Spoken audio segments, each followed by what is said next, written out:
Oh, yes. Oh, yeah. Got a full house in here. How are you doing? I'm good. How are you all? Good. So you just came back from Europeans. Congratulations.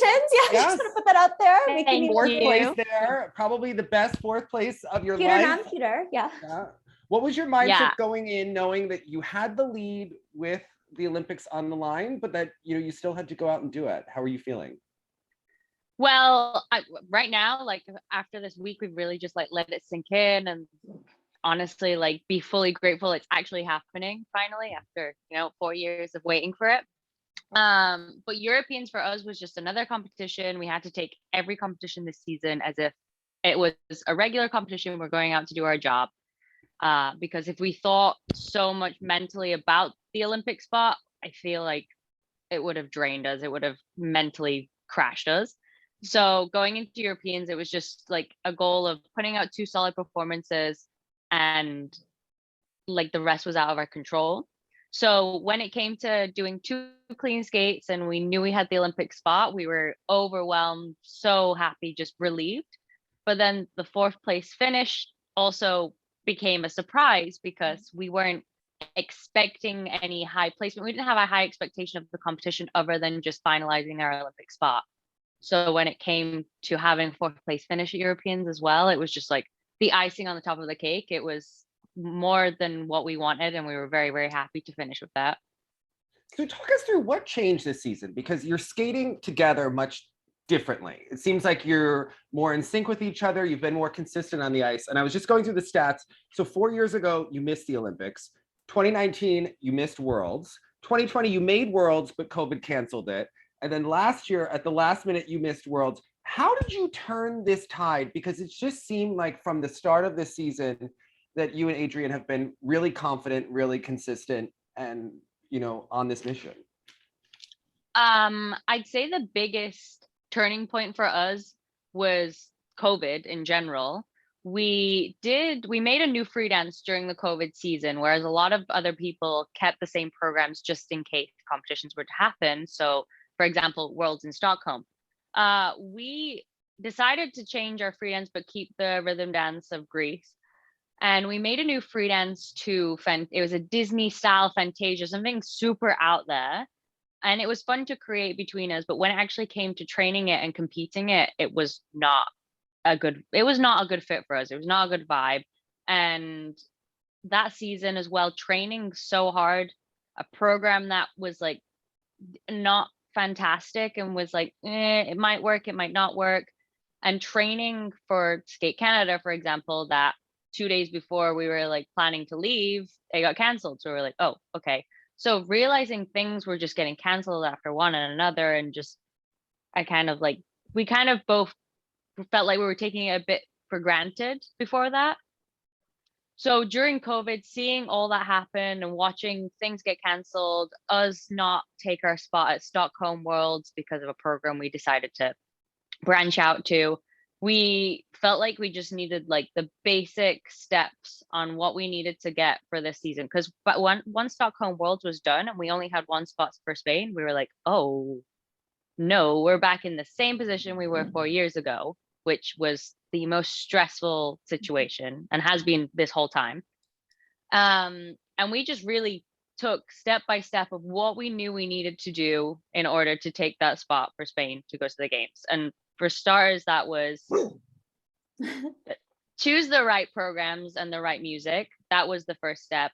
And then second, for the past 4 years, it has been grow our partnership and grow our communication on the ice. And the next step for us for the season was just working out how we can train efficiently while enjoying the process and not mentally draining ourselves, or just not enjoying going into everyday training because we knew it would be hard.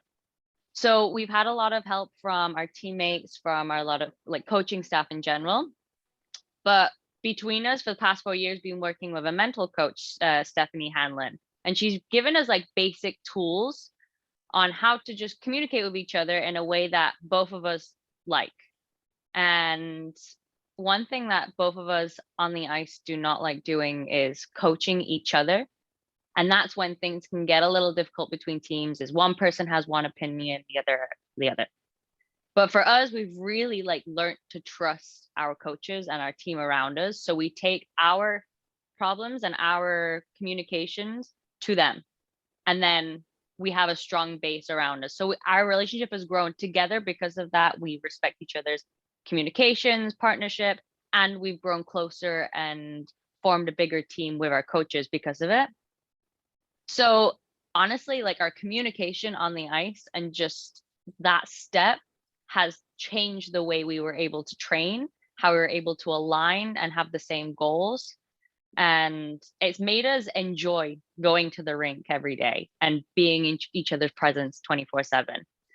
And I think once you learn to enjoy that time with your partner, and that even the worst times when you're dying on the ice on a Friday afternoon, you don't want to be there. You learn, when you learn to enjoy that and not take it for granted, like we kind of did before COVID, it was a huge page turner for us. And it made us realize like our life in this sport is short and it was taken for granted before. So we really wanted to take like every day fully present and enjoy it. And just, you know, if you're having a bad session, like leave it at the rink or just leave it in that moment. Like there's nothing to bring you down, especially after the year we had during COVID. Everything, when we weren't competing, we realized like, oh, this is our life. Like we don't have anything other than skating. So it's just, I think a lot of people can say that COVID really switched people's mindsets a little bit, but for us, it was COVID and then missing out on Stockholm Worlds, especially after the season before we were going to Worlds in Montreal. Like we were ready to go. And then COVID happened and then we didn't go. And we were like, oh, we gave the other Spanish team the pass. And we were like, okay, we can't let this happen anymore. So we just had to like line everything up.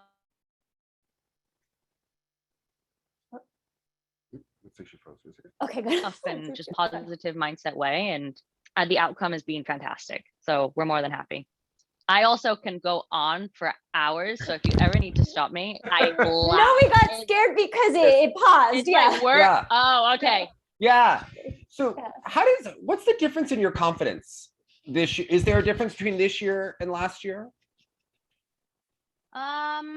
I'd say the programs this year, as skaters, like the programs that we are actually skating in competition feel like us. Like we feel like we own those programs. And that just like completely changes the confidence in training and competition. When you know your programs are good, it boosts your confidence.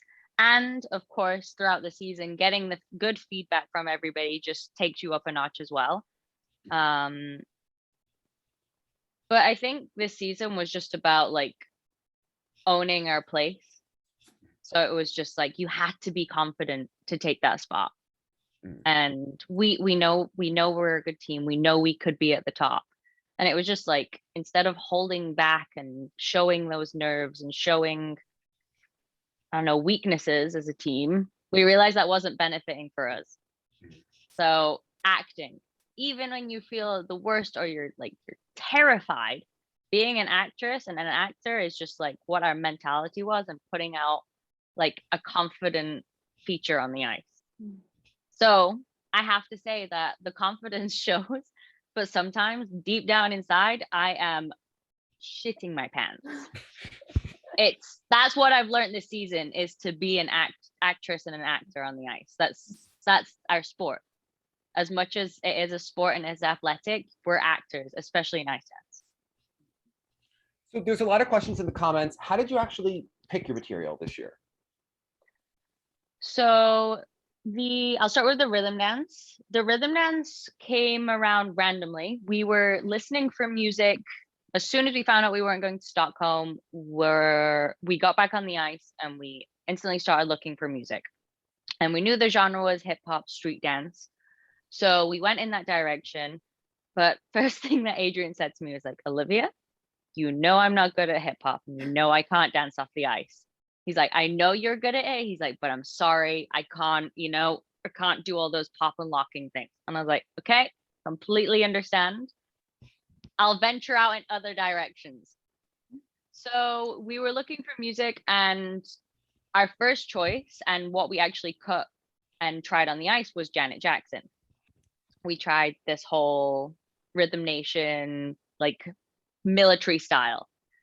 We played it on the ice and we were playing around with things. We did the blues, but there was nothing that really like sparked joy for us with this.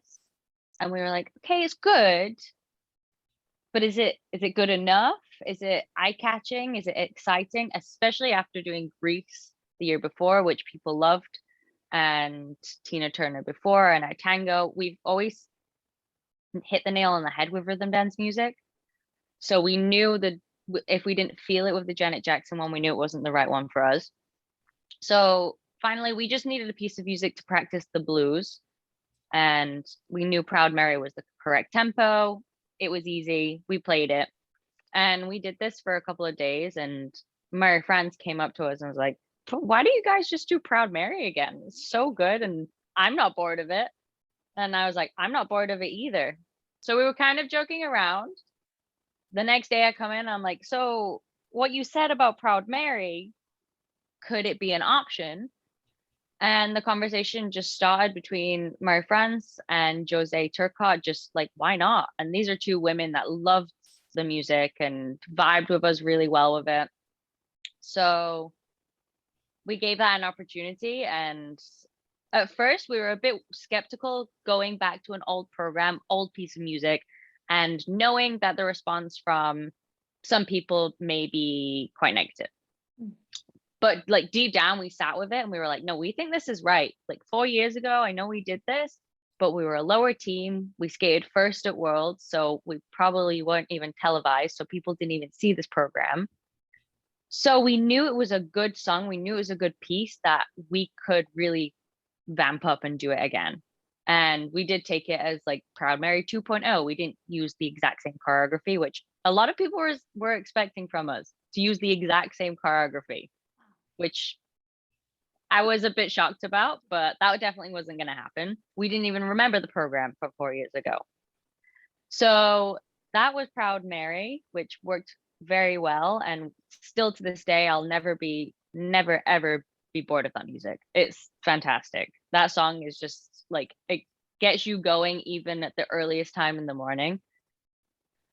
And then for the Mask of Zorro, we had a handful looking for free dance music. We were completely stuck for I just read one of the comments. It's funny. That's our friend Josh Lee. He will go, yeah, he goes right in. I love it. I love it. That's why I'm here. So for the Mask of Zorro, we were completely stuck looking for music. I think it was like 3 weeks of just listening to everything under the earth. Like at one point we were listening to like a old 70s movie soundtrack, and I'm just like, I don't know anymore. Like my brain just couldn't listen to more music and feel inspired. And because we don't have a specific style as a team, we've done clown programs, we've done bluesy, we've done comedy, like it's a mix of everything. So we're like, hey, where do we start from the basics? So anyway, we didn't have any ideas at all. And we went into the gym one day, and one of the trainers that we work with was like, haha, I just watched The Mask of Zorro. Adrian, why don't you skate to The Mask of Zorro? He's Spanish. I'm like, cliche joke, like he's Mexican. I get it. Mixed funny. So we were laughing about it, and we're like, sure, why not? But it went over our head. Thought he was joking. And that evening, I was looking for music again. And I was like, you know what? I'm going to look at the Mask of Zorro soundtrack. Everyone knows the music. It's been used in freestyle. I haven't even been in skating that long, but I have heard it a lot. So I listened to the soundtrack and I was like, okay, well, the music is fantastic. Like it's great skating music and it could be really good, but it's been done so much. So I spoke to Adrian a bit more. I was like, listen to the songs. Let me know what you think. And then we got into the conversation of who's used it in ice dance. And the only people I know that have used it is Pascal Denis and Jose Turcotte, our coaches. But I don't watch a lot of old skating, so I don't know who else had used it. So I watched these older programs, and I it's being done in ice dance and everyone knows the music, but we were like, could we twist it? Could we do it in our own style, in the modern day, modern costumes, kind of bring it back? And we also said to ourselves, it's a piece of music everybody knows and everybody likes, but they haven't heard it in a while. So it might bring back like good feelings or something. And I think I knew instantly when we played it on the ice for the first time. And of course, we're a school with many other athletes we're competing against. Soon as you hear like the main Mask of Zorro soundtrack, someone turns their head and is like, who's skating to this? Who's skating to this? So you know instantly it like has an excitement and it draws attention. So we went with it, and at first it was a bit skeptical, and I know same thing, feedback was like, really, the Mask of Zorro, like, is cliche, it's cheesy, it's been done before. And even Patrice, our coach, we asked him, like, honestly, I went up to him and was like, hey Pat, so what do you think of our free dance music, honestly? And I knew as soon as I asked the question, I was opening a can of worms. So why did I just do that? Adrian skated away. And Patch goes, I like it, I do have other ideas for you. And I do think it could be an option, but he's like, it's not the route I would take. And he said to us, he's like, it's very cheesy. He said, but if you like it and you really think it's a good tool for you, he said, stick with it. And then he told me, this is what really switched my mind. He said, it was the same with Tessa and Scott for Moulin Rouge. He said, they asked him the same question and he said the same thing. He thought it was very cheesy. But they were so convinced it would work for them.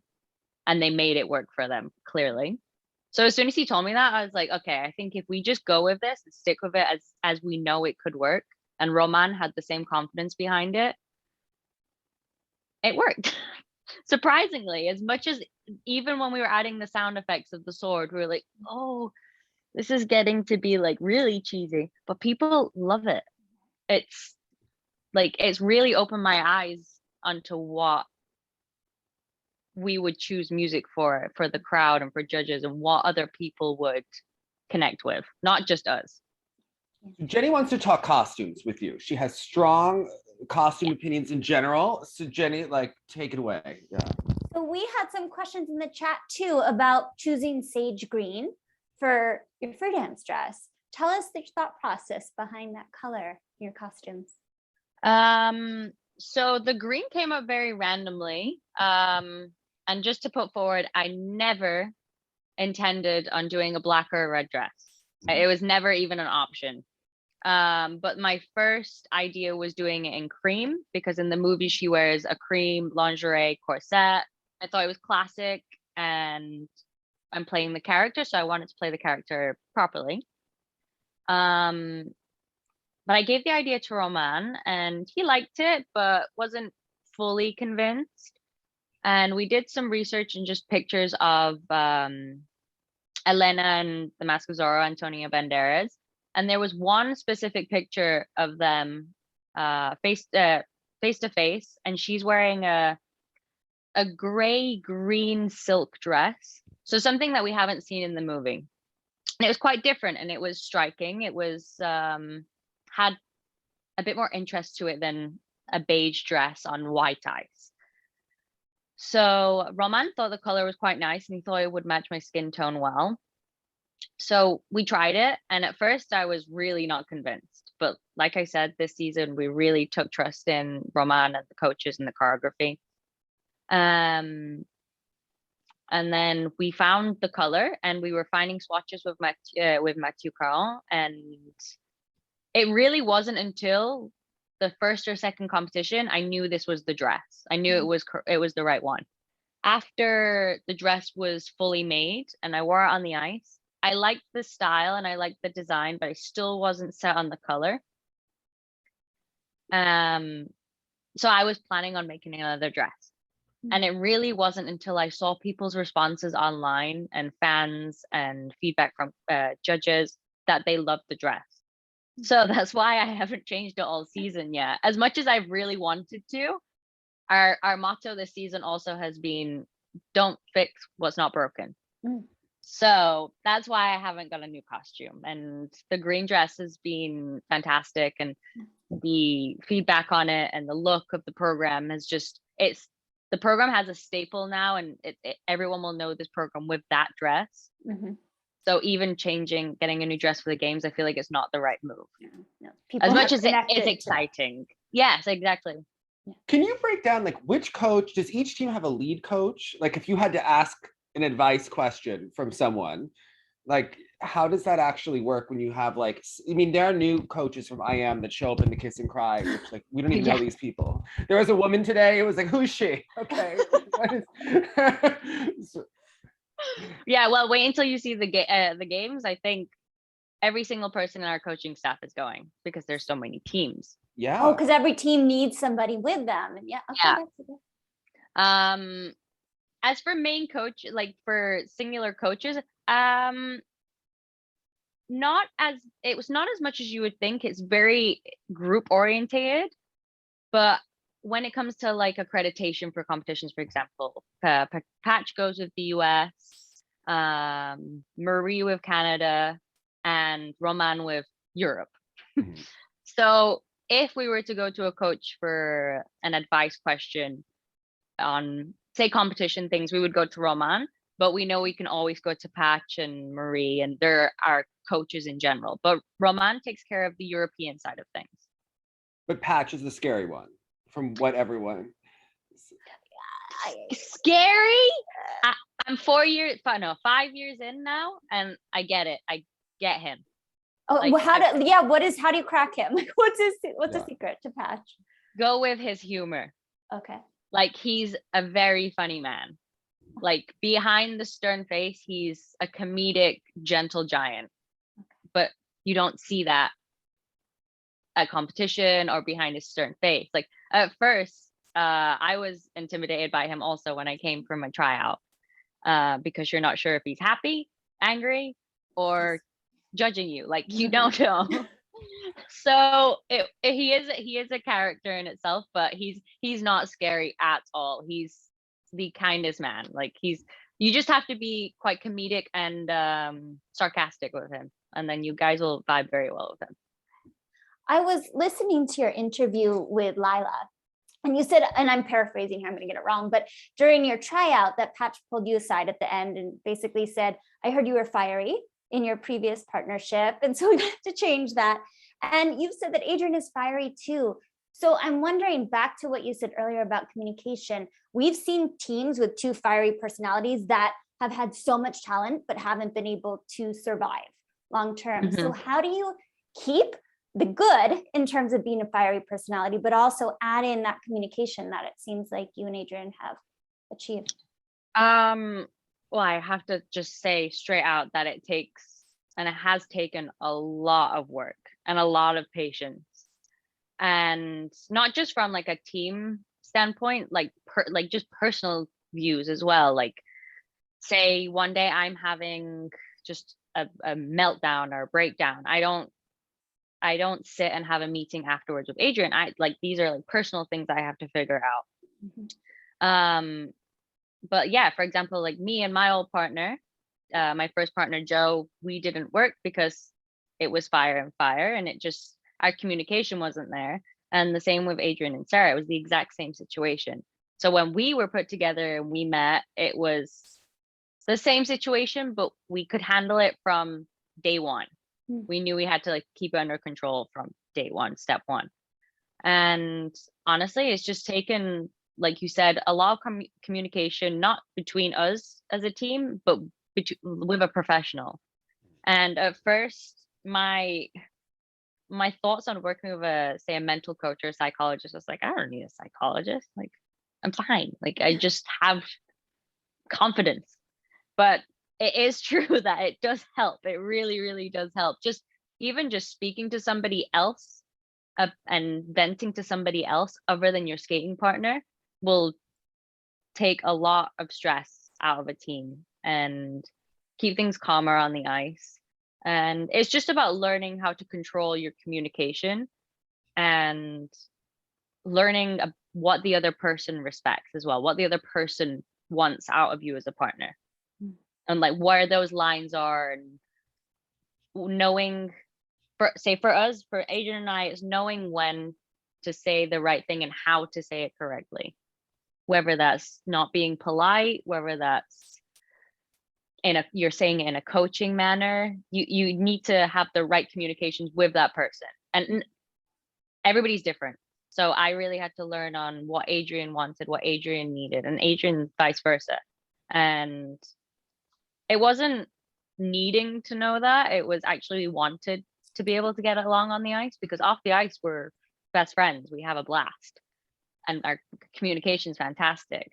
But when we're on the ice and when you're at work, you want to be able to get a message across to somebody in a good way and not have a bad response. So it took a lot of work, but it was what we wanted, and it took the time.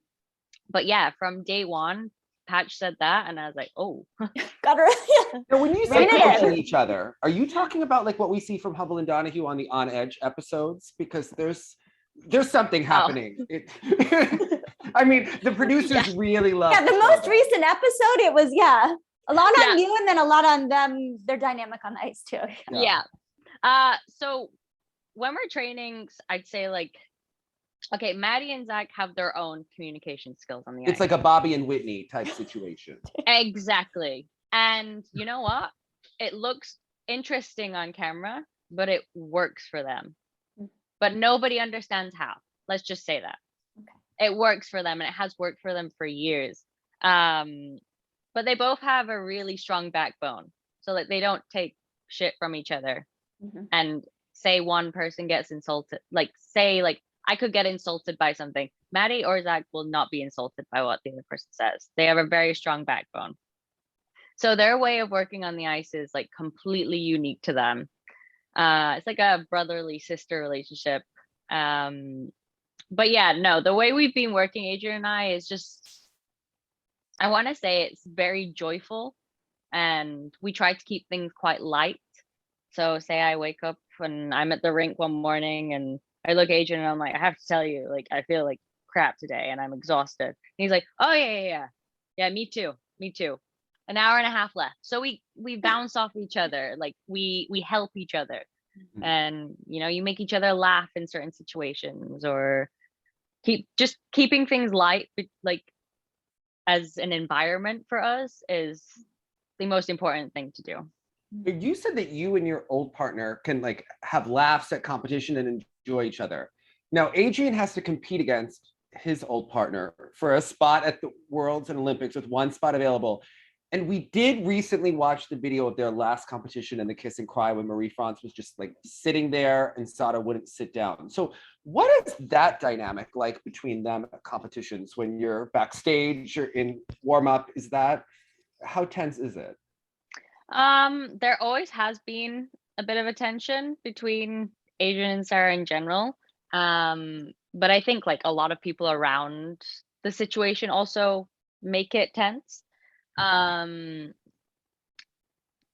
throughout the years, like throughout the 4 years, like they've gone along really well. And there's moments even where we're waiting for the bus, but Adrian's downstairs waiting for the bus. I'm late running down the stairs. And I come down and Adrian and Sarah are having a conversation, and they're very civil towards each other, but very like non-skating relationship oriented.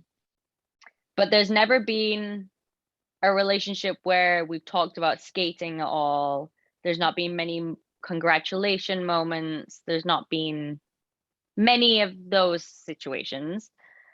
But other than that, there hasn't been any like major tension, many dramas between us. I think the whole competition itself between us, them, their coaches, that's the whole package is tense, especially at nationals. Coaches. So Sasha Julin recently in the press, he compared Timothy Leduc being non-binary to rapists and pedophiles yesterday.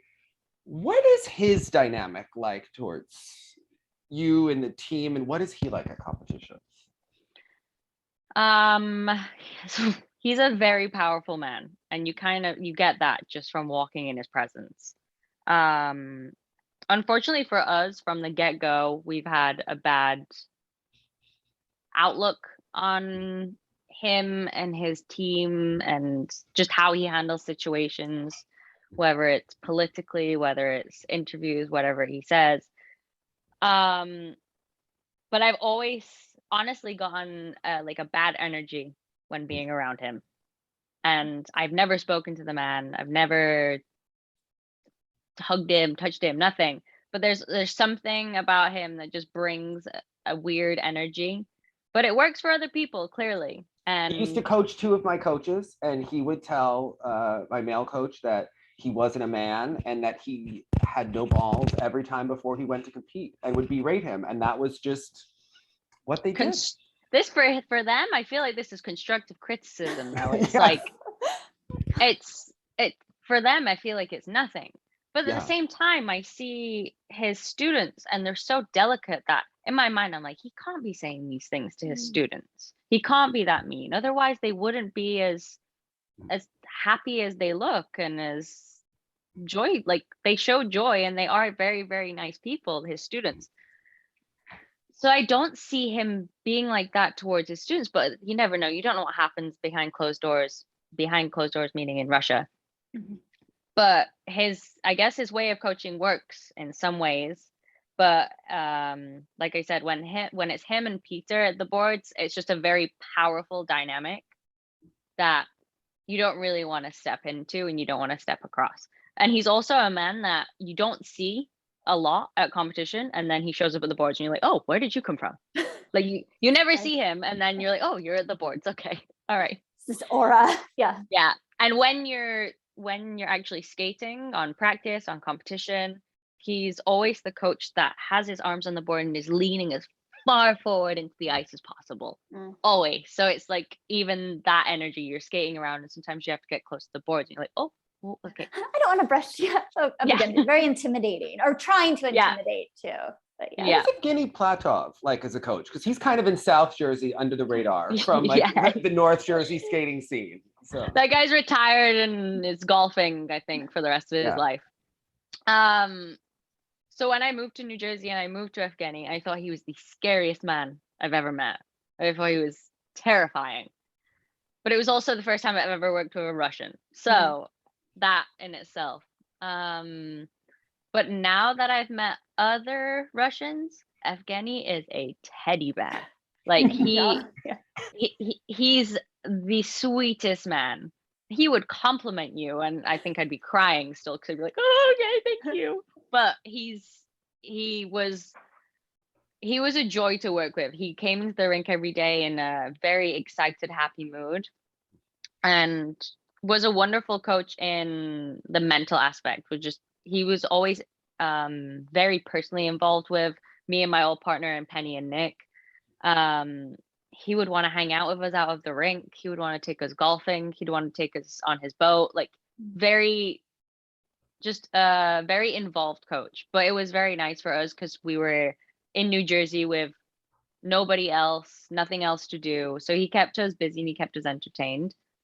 But the only thing is with Evgeny, with the skating coaching aspect of it, it was just from what I've like worked with now, he I felt like he could have pushed his teams harder, or not harder, but in a different strategy, because for what we do on the ice here to get ready for competitions is completely different to what we did 4 years ago, well, 5-6 years ago in New Jersey. So I see the difference in training there, but now that I look back at it, he was a joy to work with. And every now and then he'll message me saying, "Congratulations, Olivia," or things like this. And it'll always make me smile. Can you elaborate on the difference in training? Like what do you do now versus, what he had to do? Well, when I was at Evgeny, I rarely remember doing run-throughs, like the whole program. Of course we did some throughout the week, but I remember doing half and half a lot, which was you do beginning to halfway through the program, take a break, and then you do halfway through your program to the end. which I look back at now and I'm like, oh wow, that was easy compared to what we do. But here in Montreal, we do both programs. We run both programs every day. So Monday, Tuesday, Wednesday may be a lighter day, but Thursday, Friday, both programs, both run-throughs, which is smart. And even on your tiredest days, you do a full run-through and you know you can do it when you're exhausted.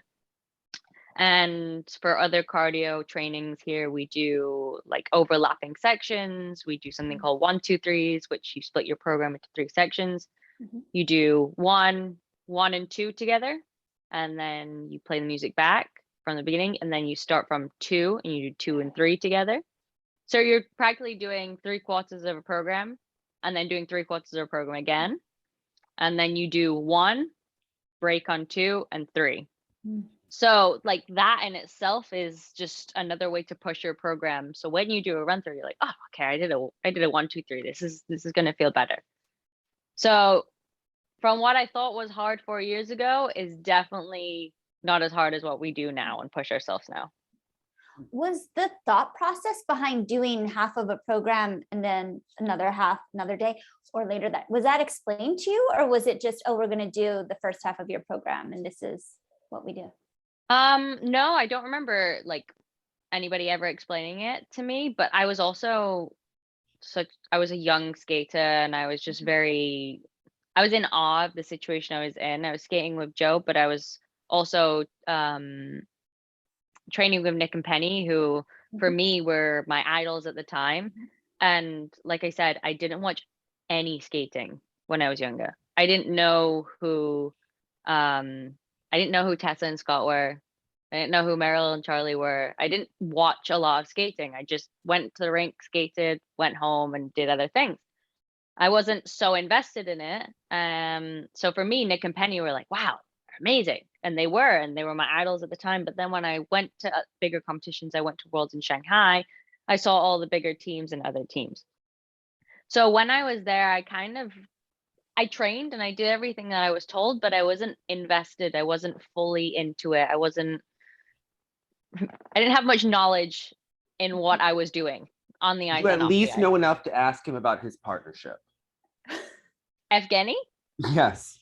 Oh, yes.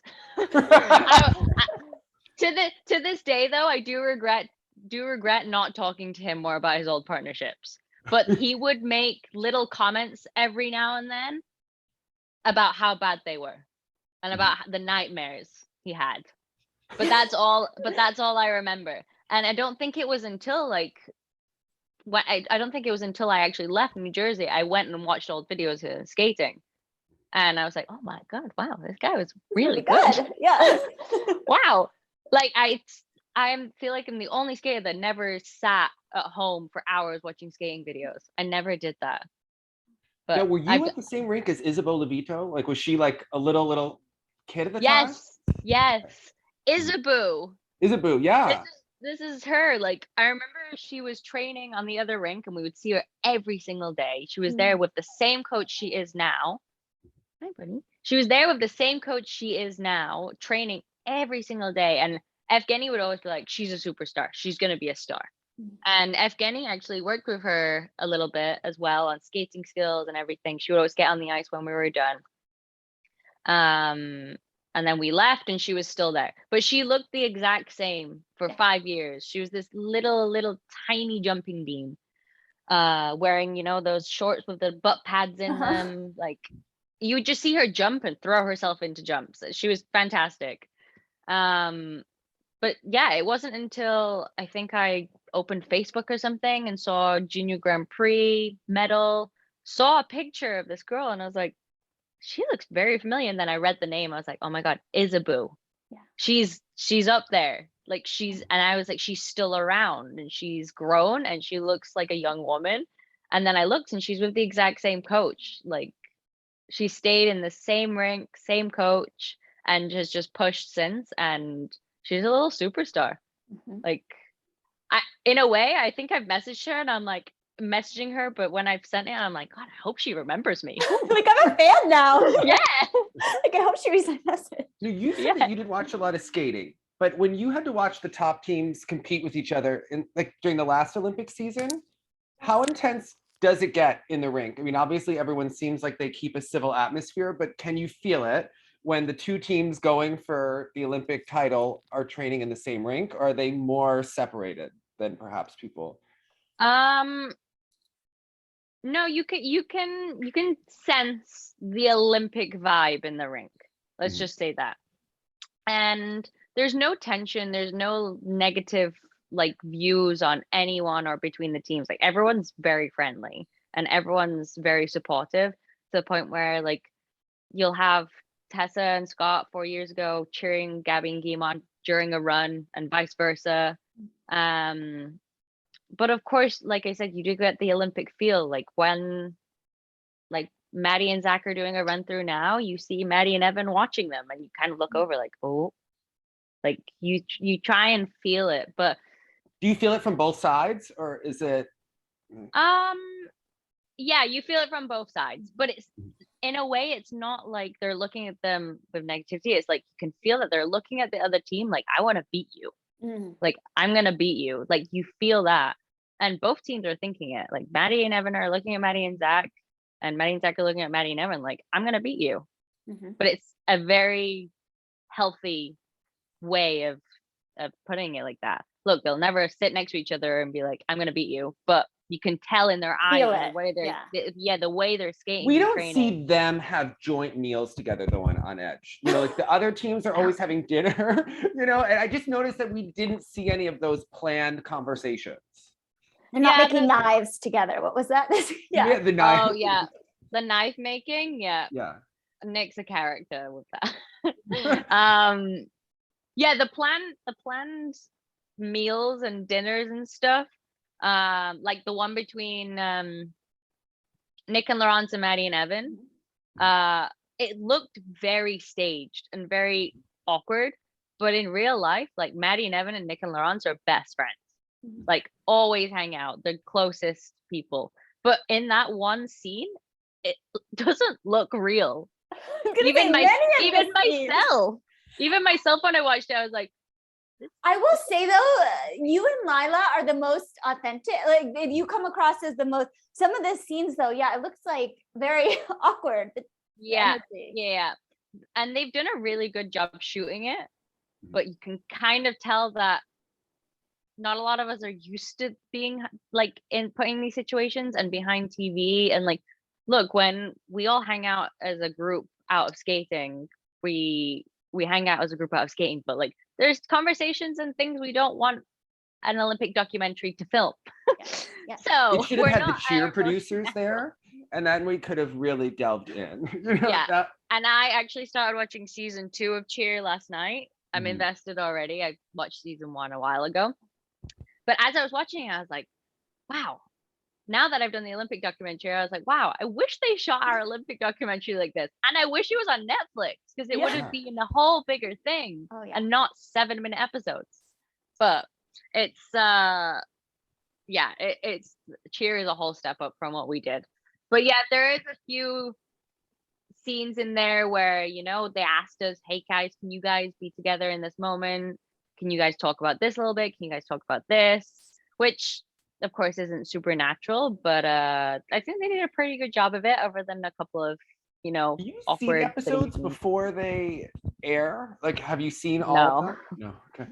No. So when people comment at the rink, because like there have been a couple of strange comments that like people have raised their eyebrows. The dinner with Madison and Adrian, where she said something about Gabby. She's like on the podium. They have a lot of comments about Gabby and Guillaume, which were surprising to people. Yes.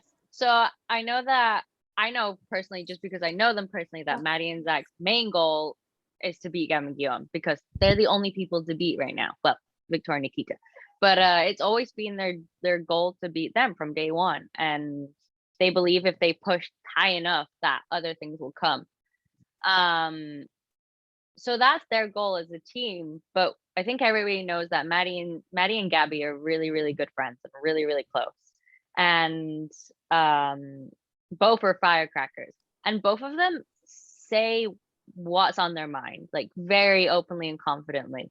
So for Maddie to say like what she did to at the dinner about Gabby, I get it, but I also know their relationship. I know that they're very comfortable with each other to be able to say these things. But I also do know that after the episode came out, a lot of people were talking, and I do know that Maddie and Gabby had a conversation to make sure they were clear and there was nothing there and they were fine and there was no miscommunication. But it was good that they did that, just because I did hear that a few people were talking. But we don't see the episodes before they come out. How about So when they Maddie are said a that she had shock. world titles? Was that eye-opening? She said something that said all the world titles wouldn't have mattered. Oh, I don't- Yeah, It was she a- said something in reference to their world titles. Yeah, and it was like a very strange quote. Yeah. Yeah. towards Gabby? No, Or- saying that she and Zach had world titles. Oh, okay. But I think she meant medals. I don't know. Yeah. Yeah, we debated Oh, it. Or I don't know world if she was titles, just world speaking medals. globally and it came off as like oddly. Grand Prix medals Yeah. and Yes. titles, and Yeah. maybe it's like on the world. But yeah. Yeah, Yeah. she was probably talking as like a whole spectrum. Yeah. And even myself, I know they've won so many medals, but I don't remember placement wise where they are. Did they win worlds? No. No? Okay. So she definitely meant like world medals and Grand Yeah. Prix medals, for constance medals. So Now, how did you become an ice dancer? Was it just more normal to become an ice dancer with the history in the UK? Did you start in singles? Like, you know? I started in singles and I was awful at it. I had the biggest leg wrap possible. I don't even think a leg wrap is a thing anymore, but my leg was up by my hip. And I wasn't enjoying it at the time. I was at a stage though where I was at school and I had to decide whether I wanted to fully commit to skating or do both or go to school fully. But I still enjoyed performing. So instead of doing freestyle, I went to solo dance and I loved it. It was fun. I was able to just express myself on the ice and be the performer I am without, the injuries and the jumping and having a skating mom. And I did solo dance for 3 years and won everything, which was fantastic. But in solo dance, there's nothing you can do after that. There's no European championships, no world championships. So it came to the part where I was deciding that I was going to quit skating and go back to school. But then there was Joe Buckland came to the rink where the European championships, no, the British championships were that year in my hometown. And he asked a couple of girls for tryouts and I was one of them. And my response was, oh, why not? Like, I'm probably not going to get it, but why not? It's fun. And long story short, he chose me. And I think he had a tryout with like 10 girls. It was like a lot. And he was like the senior solo dance man at the time. So everyone that wanted a partner had their eyes on. Every girl like wanted to skate with him. And then there was me that was like, yeah, I don't know if I'll continue skating. Why not? But finally we started skating together and we trained in Nottingham for I'd say like 10 months. And then the conversation started where Nick and Penny were training in New Jersey. So they thought it'd be a good idea we go there for a summer and try it. We went there for a summer to try it, came back, and then we ended up moving there. So that's my ice dance. The other thing is that you grew up with Tiffany Zahorsky and went to the same school together. What was her hair color then? And, are you the same age? Walk us through that. So I don't remember. I actually wasn't at the same school as Tiffany at the same time. Okay. But we did go to the same school. But from what I remember her when I was a young skater, we would train together a little bit when we were younger, and we did like Christmas shows and stuff. So all those DVDs that your parents have of the skating shows you did? Yeah. Tiffany is on these videos as well. And it's crazy. She had light ginger hair back then. Like light strawberry blonde hair. And she was legs up to here. Like the longest legs. Like we think she has long legs now, but back then she was all legs. And we would compete in solo dance together. And yeah, it's weird that we crossed paths and now we're on the same stage. And another funny thing is when I was looking for a partner before I started skating with Adrian, I had a tryout with her old partner, Olivia Smart, which was interesting. Okay, in what way? Yeah. He came to Detroit. So he stopped skating after Tiffany, and fantastic skater, very, very talented, and a very good looking guy. So ice dance in general, it would have worked. So when I reached out to him, he wasn't skating at the time, but he's like, oh, I'll come back and try it. And he came to Detroit and we had a tryout. It went really well. But then we went to France. We went to Paris to have a tryout in front of some judges. This is what I was told. We went to have a tryout with some judges, and we got to France, and Alexi had left his skates in Detroit. And we were like, I was like, okay, so is someone going to ship them to you or something? And he said, yes. So finally, someone was supposed to ship them to him. Nobody did. He never got his skates. So I was in Paris with this guy waiting to have a tryout in front of some officials, which never happened. So during those days, I was staying with him and his family. And instead of having a tryout and skating, we couldn't. So he was like, oh, let's go out. And then I realized that this guy was still a party animal because it was not what I went to France to do. So then that's when I realized, like, okay, this is not gonna work. As But much he left as he his was skates a in talented. Detroit is when you did should he- have known. I was saying, did he say, like, explain why he did? Was he said he forgot the skates, or He that forgot his skates. who forgets their skates? I'm sorry. I know. And his English wasn't fantastic, so the communication wasn't great, and it was awkward. There was like, I went to France and I'm like, what am I doing here? Like, I was just flabbergasted of the situation, but I was like, I'm gonna go with it and just see what happens. But I look back now and I'm like, I was in France for a tryout and I ended up just spending 4 days doing nothing, staying with this guy's family as well. It was a very awkward situation. Let's just say that. But fun fact is that I tried out with him as well. So me and Tiffany laughed about that a couple of times. So you're 24 and Adrian is 31. Have any other guys like started to slide into your DMs about skating together next season? How does this happen in the world of ice dance? I haven't heard from anybody yet. I don't know if a partner search is still a thing, but I do have to say that I won't be getting another partner after Adrian.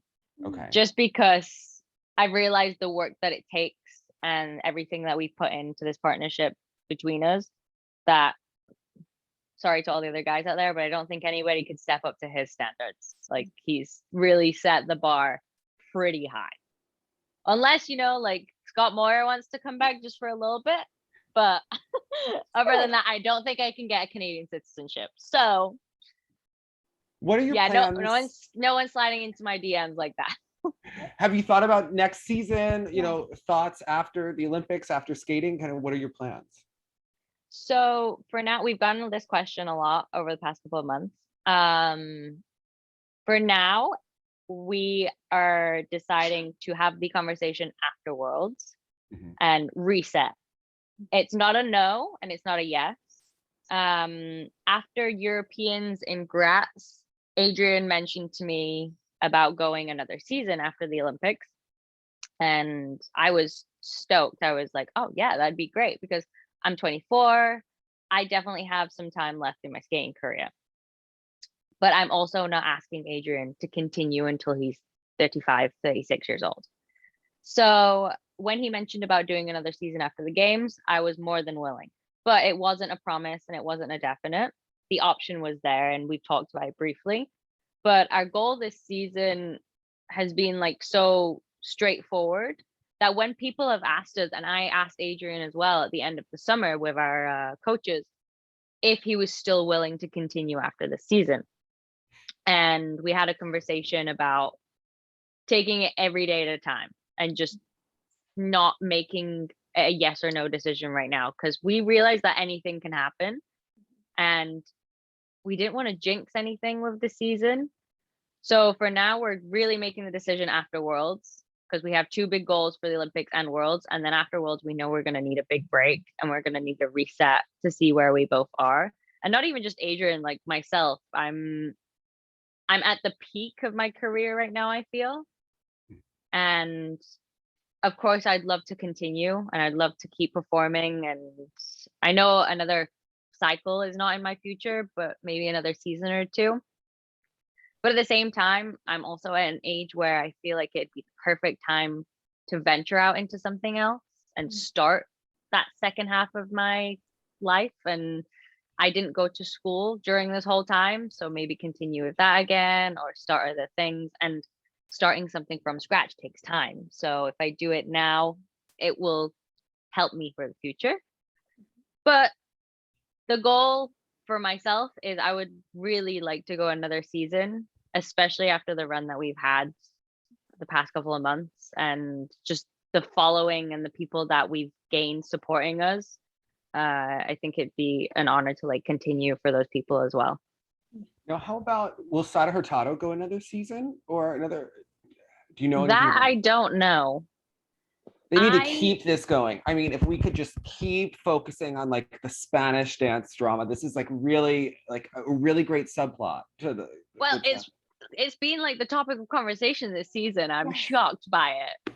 I'm like, I'm invested. You're like, I want to wait and see what happens. Yes.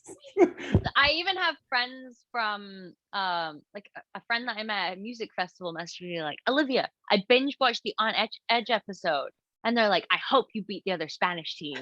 And they don't know anything about skating, anything. So the fact that like people are like getting into it like that is fantastic to me.